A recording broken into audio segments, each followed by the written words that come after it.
Hi guys. आज के blog में आपका स्वागत है। अब आप सोच रहे होंगे कि मैं इतनी रेडी होके कहाँ जा रही हूँ। तो मैं अभी जा रही हूँ, हमारे सोसाइटी में शिव कथा हो रहा है, उसी पूजा में मैं भी शामिल होने जा रही हूँ।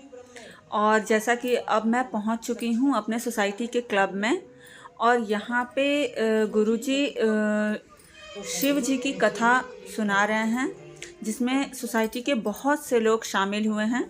जैसा कि मैंने आपको बताया था कि अपने लाइफ के हर हिस्से को मैं आपको दिखाऊंगी, तो अभी मैं आई हुई हूँ शिव जी की कथा में, जहाँ पे सारे लोग आए हुए हैं, कथा सुन रहे हैं और मैं भी कथा सुन रही हूँ।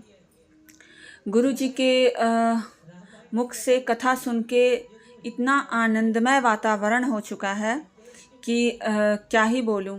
हम लोग तो भगवान शिव की कथा में खो से गए थे। ऐसा लग रहा था कि जैसे कि ये कथा समाप्ति ना हो, हम उनमें बिल्कुल लीन हो गए थे। और भोलेनाथ की कृपा सब पर बनी रहे और भोलेनाथ हमेशा हमारे साथ रहे। ये सावन का पावन महीना चल रहा है, जिसमें हमारे सोसाइटी भी एक आनंदमय वातावरण बन चुका है यहाँ पे।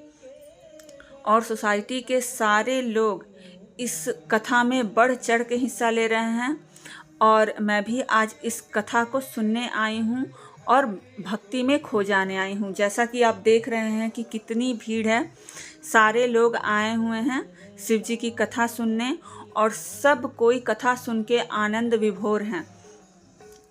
भगवान शिव सबके प्रिय हैं और भगवान शिव हमारी कामना पूरी करते हैं।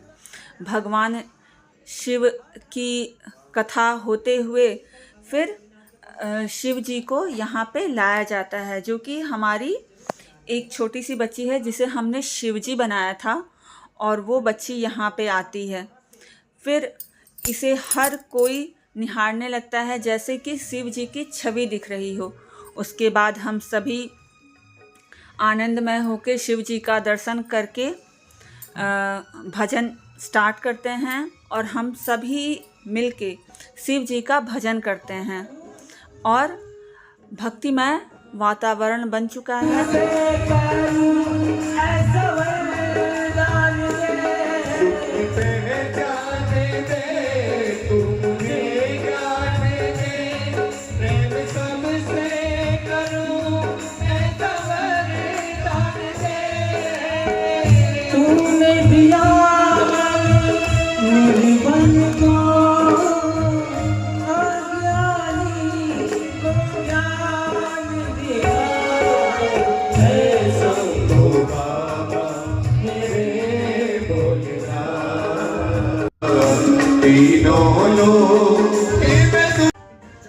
और फिर भजन के बाद शुरू होता है भगवान शिव का तांडव।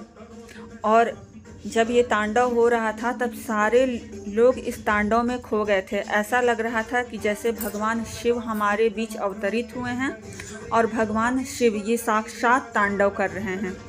इतना अच्छा इस बच्ची ने डांस किया कि सभी देखते रह गए और दंग रह गए कि ये शिव तांडव इतना अच्छा हुआ है। ऐसा लगा कि जैसे कि भगवान हमारे बीच हैं और हम भगवान का साक्षात दर्शन कर रहे हैं, और हम सभी इस नृत्य को देखकर आनंद विभोर हो गए। और ऐसा लगा कि साक्षात भगवान हमारे सामने तांडव कर रहे हैं। इतना अच्छा नृत्य कि भगवान हमारे समक्ष खड़े हैं और हम उनके शरण में हों और उनका दिव्य दर्शन कर रहे हैं। और इस तरह तांडव खत्म होता है। उसके बाद भगवान शिव की आरती शुरू होती है, और सारे लोग एक एक करके भगवान शिव को आरती दिखाते हैं, और सभी हम मिलके भगवान शिव का आरती करते हैं। देख रहे हैं जैसा कि कितने सारे लोग हैं, सभी भगवान शिव के दर्शन को आते हैं। उसके बाद आरती के बाद हम शिव जी को भोग लगाते हैं, इन्हें प्रसाद खिलाते हैं और इन्हें प्रसन्न करते हैं। साथ ही मैं इनके चरणों में बैठती हूँ और इनको प्रणाम करती हूँ कि भोलेनाथ आप हमारे बीच हैं, मुझे आशीर्वाद दीजिए। इसके बाद शुरू होता है प्रसाद वितरण। जैसा कि आप देख रहे हैं, प्रसाद बांटा जा रहा है और सभी भक्तगण प्रसाद लेके अपने अपने घर की तरफ प्रस्थान कर रहे हैं। और साथ ही मुझे भी प्रसाद मिल चुका है और अब मैं भी अपने घर जा रही हूँ प्रसाद लेके। तो आप ज़रूर बताइएगा गाइस कि आपको हमारे सोसाइटी का ये शिव कथा कैसा लगा, जैसा कि मैंने आपको इस वीडियो के माध्यम से दिखाया है। और आज का ब्लॉग यहीं समाप्त होता है गाइस। बाय।